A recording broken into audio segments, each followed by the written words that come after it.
Everyone, आज हम लोग रीनल सिस्टम का अगला लेक्चर करेंगे। जैसे कि पिछले लेक्चर में हम लोगों ने यूरिन फॉर्मेशन के बारे में पढ़ा था कि यूरिन फॉर्मेशन कैसे होता है। उसका 3 प्रोसेस था: ultra filtration, tubular reabsorption, tubular secretion. ठीक है, इससे पिछले वाले लेक्चर में मैं बता चुकी हूँ कि अल्ट्रा फिल्ट्रेशन क्या होता है, कैसे होता है, इसका प्रोसेस कैसे होता है। अब इस लेक्चर में हम लोग बाकी दो जो प्रोसेस है उसके बारे में पढ़ेंगे, ट्यूबुलर रीअब्जॉर्प्शन और ट्यूबुलर सिक्रीशंस के बारे में। ठीक है, रीअब्जॉर्प्शन और सिक्रीशंस के बारे में। ठीक है, तो पहला जो था अल्ट्रा फिल्ट्रेशन, उसमें हम लोग एक चीज़ देख रहे थे कि ग्लोमेरुलर फिल्ट्रेट बन रहा था। ठीक है, तो इसको हम लोग रिमाइंड कर लेते हैं कि फिल्ट्रेट होता क्या है, जो कि हम लोगों ने पहले लेक्चर में बता चुकी हूँ। आपको देखना होगा तो वहाँ जाके देख सकते हैं। ठीक है, इससे पहले वाले लेक्चर में the fluid that इंटर्स the capsular space is called glomerular filtrate. ठीक है, जो यहाँ पे फ्लूइड जो होता है, यहाँ कैपिलरी हो गया, ये कैपिलरीज हो गई। ठीक है, ग्लोमेरुलर कैपिलरीज। तो यहाँ से जब फ्लूइड जो है नीचे इंटर करके यहाँ पे ये जो स्पेस दिख रहा है, मैंने जो ग्रीन से लाइनिंग कर रखी है ग्रीन पेन से, वो जो यहाँ पे जब आ जाता है सारी फ्लूइड, तो इसको हम लोग बोलते हैं फिल्ट्रेट, ग्लोमेरुलर फिल्ट्रेट। उस फ्लूइड को, उस मटेरियल को हम लोग फिल्ट्रेट बोलते हैं। ठीक है, ये हो गया हमारा कैप्सुलर स्पेस, जो जिसको मैंने ग्रीन कलर से डिफाइन किया है। ठीक है, अब यहाँ पे हम आगे देखते हैं कि ट्यूबुलर रीअब्जॉर्प्शन क्या होता है। ठीक है, तो मैं पहले ही बता चुकी हूँ कि हमारे पास 180 लीटर जो होता है फिल्ट्रेट बनता है। मैं पिछले लेक्चर में बता चुकी हूँ कि 180 लीटर एक दिन में फिल्ट्रेट बनता है, लेकिन एट लास्ट यूरिन कितना बन के निकलता है? 1.5 लीटर पर डे। इसका मतलब कि कहाँ 180 लीटर और कहाँ 1.5 लीटर। ठीक है, बहुत ज़्यादा डिफरेंस है। इसका मतलब कि जो यूरिन जो फॉर्मेशन हो रहा है 1.5 लीटर, लेकिन फिल्ट्रेट 180 लीटर। इसका मतलब कि जितना बाकी जो एक्स्ट्रा चीज़ें हैं, मतलब 180 लीटर में से अगर हम माइनस करेंगे 1.5 को, तो अप्रॉक्स ये आ जाएगा 128.5। ठीक है, 128.5। ठीक है, तो 128.5 लीटर जो मटेरियल है, जो फ्लूइड है, वो रीअब्जॉर्ब हो जा रहा है। रीअब्जॉर्ब का मीनिंग क्या होता है? एब्जॉर्प्शन होती है। एब्जॉर्प्शन हमारे इंटेस्टाइन में होता है। ठीक है, रीअब्जॉर्प्शन यानी फिर से उस चीज़ का एब्जॉर्ब होना। पहला तो इंटेस्टाइन में सारी मटेरियल एब्जॉर्ब हो जाती है, फिर से जब नेफ्रॉन में वो चीज़ें एब्जॉर्ब होके ब्लड वेसल्स में जाती है, उसको हम लोग बोलते हैं रीअब्जॉर्प्शन। नेफ्रॉन में ये जो ट्यूब्यूल्स आपको दिख रहा है, देखिए ये सारा जो आपको ट्यूब्यूल्स दिख रहा है, पीसीटी, यहाँ पे पीसीटी होता है, ये डीसीटी होता है। ठीक है, ये लूप ऑफ हेनले होता है। ठीक है, तो यहाँ से जो भी मटेरियल यहाँ से आ रहा है, यहाँ से फिल्ट्रेट पास होके यहाँ नीचे की तरफ जो आ रहा है, अगर यहाँ से ये फिल्ट्रेट पास ऑन करके ट्रांसफ़र करके इधर ब्लड वेसल्स में भेज दिया, रेड कलर से जो मैंने दर्शाया है वो पेरीट्यूबुलर ब्लड कैपिलरीज है। इसमें जब आता है इधर से मटेरियल, यानी सोडियम, पोटेशियम या फिर ग्लूकोज, यहाँ से पास करके इसको जब ब्लड वेसल्स में भेजी जाती है, उसको हम लोग बोलते हैं रीअब्जॉर्प्शन। ठीक है, क्या बोलते हैं? Tubular reabsorption. यानी ट्यूब्यूल्स रीनल ट्यूब्यूल्स में क्या क्या चीज़ आती है? PCT, DCT, loop of Henle. यानी ट्यूब्यूल्स के द्वारा जो चीज़ें एब्जॉर्ब की जा रही है, एब्जॉर्ब करके ब्लड वेसल्स में भेजी जा रही है, उस प्रोसेस को हम लोग बोलते हैं रीअब्जॉर्प्शन या फिर ट्यूबुलर रीअब्जॉर्प्शन। ठीक है, एज ए फिल्ट्रेट मैंने पहले बताया, कैप्सुलर स्पेस में जो फिल्टर होकर चीज़ें आती है, तो उसको फिल्टर्ड फ्लूइड भी बोल सकते हैं। फ्लोज थ्रू रीनल ट्यूब्यूल्स, जब वो रीनल ट्यूब्यूल से पास करता है पीसीटी, लूप ऑफ हेनले और डीसीटी से, the tubules reabsorb 99% of water and solute. जो हमारा जो ये पीसीटी, डीसीटी, ये सारे लूप ऑफ हेनले हैं, वो इस फ्लूइड में से यहाँ पे जो आती है उसका 99% वाटर और सॉल्यूट को रीअब्जॉर्ब कर लेती है। उसको हम लोग बोलते हैं ट्यूबुलर रीअब्जॉर्प्शन। और ये रीअब्जॉर्ब करके कहाँ भेज देती है? ब्लड वेसल्स में। ठीक है, send back this filtrate in blood capillaries, ये फिर से इसको ब्लड कैपिलरीज में भेज देती है। ठीक है, ब्लड कैपिलरीज में रेड कलर का जो मैंने लाइनिंग रखी है वो ब्लड कैपिलरीज है। ठीक है,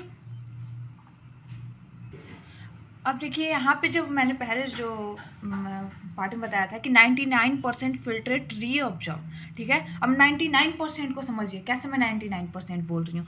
ठीक है, ये हमारा 99% of filtrate reabsorb by renal tubule, PCT, DCT और लूप ऑफ हेनले। और रीनल ट्यूब्यूल्स कहाँ भेज देती है? ब्लड कैपिलरीज में, पेरीट्यूबुलर कैपिलरीज। ठीक है, यानी नेफ्रॉन के चारों तरफ जो कैपिलरीज होती है उसमें ले जाके भेज देती है।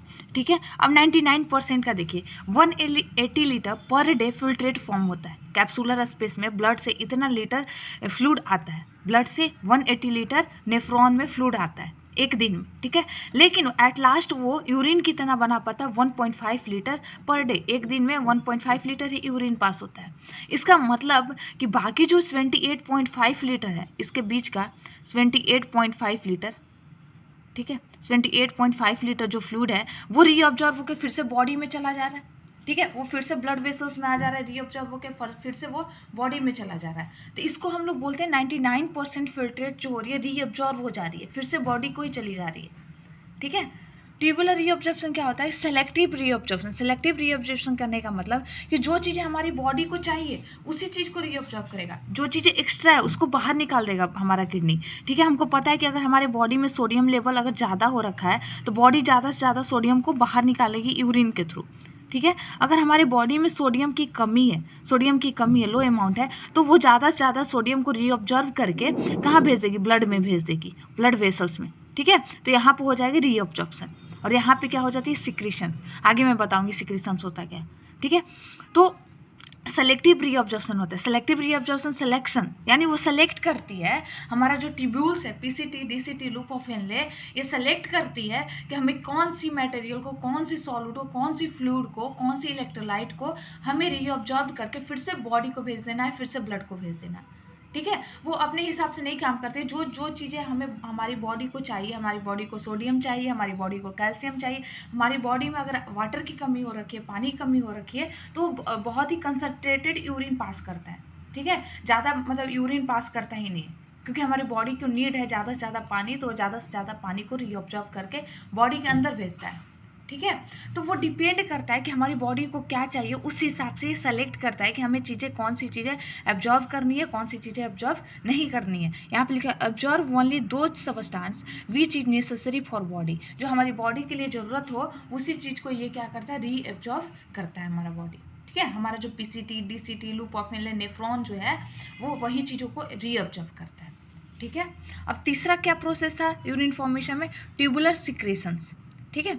ये जिस तरह से एब्जॉर्ब करके ब्लड वेसल्स में भेजता था ना रीअब्जॉर्प्शन, ये क्या करेगा? ब्लड वेसल से चीज़ों को लेकर ट्यूब्यूल्स में लाएगा ताकि वो यूरिन से पास हो जाए, ठीक है। मान लेते हैं हमारे बॉडी में सोडियम लेवल बहुत ज़्यादा हो रखा है, ठीक है। तो हमारा बॉडी क्या करेगा कि ब्लड वेसल से सोडियम लेके नेफ्रॉन में भेजेगा, ताकि वो नेफ्रॉन के थ्रू वो कहाँ पास होकर चला जाए? यूरिन में निकल जाए बाहर, ठीक है। अगर हमारी बॉडी में बहुत ज़्यादा पोटेशियम हो रखा है तो वहाँ से जो पोटेशियम को लेके ब्लड वेसल्स पोटेशियम को लेके कहाँ पहुँचाएगा? किडनी तक पहुँचाएगा, और किडनी क्या करेगा? उस पोटेशियम को लेके बाहर यूरिन के थ्रू निकाल देगा।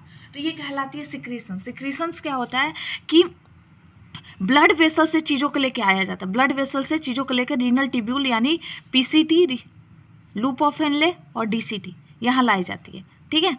ब्लड वेसल से चीज़ों को जब ट्यूब्यूल्स में लाई जाती है तो उसको हम क्या बोलते हैं? Tubular secretions.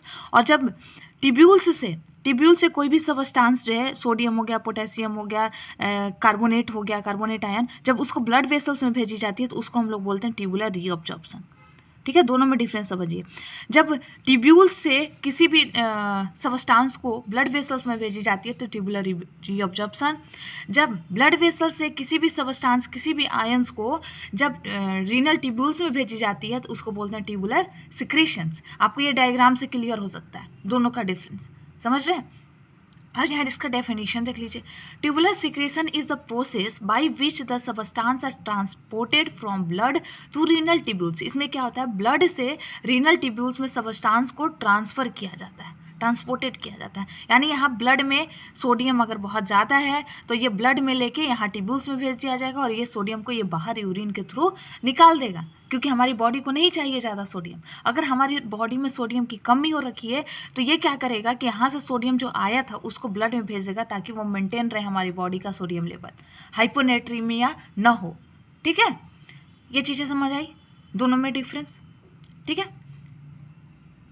अब एक फ्लो डायग्राम देखिए, समरी देखिए कि यूरिन का फॉर्मेशन कैसे होता है। यहाँ पे आपको चीज़ें बहुत क्लियर हो जाएगी। अल्ट्रा फिल्ट्रेशन क्या होता है, क्योंकि 3 प्रोसेस होती है, मैं बता चुकी 3 प्रोसेस होती है यूरिन फॉर्मेशन में। अल्ट्रा फिल्ट्रेशन, ट्यूबुलर रीअब्जॉर्प्शन और ट्यूबुलर सिक्रेशन, ठीक है। तो सबसे पहले ब्लड जो होता है वो कहाँ आता है? किडनी के पास आया, किडनी से फिर वो अंदर की तरफ जाता है, तो अंदर की तरफ वो मैंने पूरी उसकी ब्लड सप्लाई मैंने बता रखी है पहले वाले लेक्चर में, आप देख लीजिएगा। तो ब्लड कैसे कैसे सप्लाई होता है किडनी के पास, ठीक है। वो किडनी के पास जाने के बाद वो अलग अलग आर्टरीओल्स, आर्टरी से जाके फिर उस नेफ्रॉन्स के पास जब जाता है, तो नेफ्रॉन्स के पास जाता है तो वहाँ पे ग्लोमेरुलर रहता है। ग्लोमेरुलर से होके वो वोमेन्स कैप्सूल में जाता है। ब्लड कहाँ जाता है? वोमेन्स कैप्सूल में, कैप्सुलर स्पेस, ठीक है। वहाँ से रीनल ट्यूब्यूल्स में हो गया पीसीटी, लूप ऑफ हेनले और डीसीटी, ठीक है, ये हो गया। तो अब ब्लड से रीनल ट्यूब्यूल्स में आ गया, ठीक है। ब्लड से और जब ग्लोमेरुलर से होकर वोमेन्स कैप्सूल में आता है तो वहाँ पे क्या होती है? अल्ट्रा फिल्ट्रेशन होता है, ग्लोमेरुलर फिल्ट्रेशन जिसे हम लोग बोलते हैं, या फिर हम इसे बोल सकते हैं अल्ट्रा फिल्ट्रेशन, अल्ट्रा फिल्ट्रेशन, ठीक है। तो अल्ट्रा फिल्ट्रेशन के दौरान क्या चीज़ें नहीं होती, क्या चीज़ फिल्टर होकर नहीं आता है, ये चीज़ आपको ध्यान रखना है। आरबीसी, डब्ल्यूबीसी, प्लेटलेट और प्रोटीन का कभी भी फिल्ट्रेशन नहीं होता है। यानी यूरिन में अगर आपको डब्ल्यूबीसी दिख रही है, आरबीसी दिख रही है, प्लेटलेट दिख रही है, प्रोटीन्स दिख रहा है, तो इसका मतलब कि कहीं ना कहीं किडनी के फंक्शन में कोई डैमेज है, ठीक है। क्योंकि हमारा फिल्ट्रेट में कभी भी आरबीसी, डब्ल्यूबीसी, प्लेटलेट और प्रोटीन कभी फिल्टर होकर नहीं आता है किडनी में, ठीक है, कभी फिल्टर नहीं होता है। अगर वो फिल्टर होके आ रहा है यूरिन में, इसका मतलब कहीं ना कहीं कोई दिक्कत है हमारे किडनी में, ठीक है। तो ये हो गया, यहाँ पे अल्ट्रा फिल्ट्रेशन हुआ। जब वो रीनल ट्यूब्यूल्स में पहुँच जाता है तो वहाँ पे रीअब्जॉर्प्शन होता है, क्योंकि यहाँ पे एक दिन में 180 लीटर फिल्ट्रेट बनता है, लेकिन लास्ट में जो हमारा यूरिन यहाँ पे बन के निकलता है वो 1.5 लीटर निकलता है, ठीक है। यूरिन का पाथवे मैंने बता रखा है पहले वाले लेक्चर में, आप लोग देख लीजिएगा, ठीक है, इससे पहले के लेक्चर में। तो यहाँ पे आप देखिए कि बहुत ज़्यादा डिफरेंस है। यहाँ कहाँ 180 लीटर एक दिन में बनता है और यहाँ पे यूरिन जो होता है 1.5 लीटर, यानी 99% जो चीज़ें वो फिर से रीअब्जॉर्ब हो जा रही है हमारी ट्यूब्यूल्स के through, PCT, loop of Henle और डीसीटी के थ्रू। तो ये कहलाता है ट्यूबुलर रीअब्जॉर्प्शन। अब कुछ चीज़ें हैं जो है वो हमें बाहर निकालनी होती है, कुछ चीज़ें हमारे बॉडी में एक्स्ट्रा रहता है, तो ब्लड क्या करता है, उसको फिर से रीनल ट्यूब्यूल्स में भेज देता है ताकि वो बाहर निकल जाए, ठीक है। तो उसको हम लोग बोलते हैं ट्यूबुलर सिक्रीशंस, ठीक है। Some substances secreted from blood to the renal tubules is called tubular secretions, ठीक है। ये तीनों प्रोसेस होती है। उसके बाद यूरिन का फॉर्मेशन होता है जो कि एक दिन में 1.5 लीटर बनाता है यूरिन, ठीक है। तो आज के लिए बस इतना ही। नेक्स्ट लेक्चर में मैं बताऊंगी जो पीसीटी, डीसीटी और लूप ऑफ हेनले इनका फंक्शन कैसे होता है और कंसंट्रेटेड यूरिन कैसे बनता है। काउंटर करेंट जो आप लोगों ने पढ़ा होगा, कभी पहले सुना होगा, काउंटर करेंट जो यूज होता है रीनल सिस्टम में, उसके बारे में अगले लेक्चर में बताऊंगी। तो अगर आपको ये लेक्चर पसंद आई होगी तो प्लीज़ चैनल को लाइक एंड सब्सक्राइब करें, और मैं इसका PDF नोट्स भी अपलोड कर दूँगी इस चैनल पर, लिंक है, ठीक है। इसका लिंक PDF इसका नोट्स का लिंक मैं अपलोड कर दूंगी, तो अगर आपको वहाँ से नोट्स वगैरह चाहिए तो ले सकते हैं। अगर आपको ये लेक्चर अच्छी लगी हो तो प्लीज़ चैनल को like and subscribe and share करें। Thank you.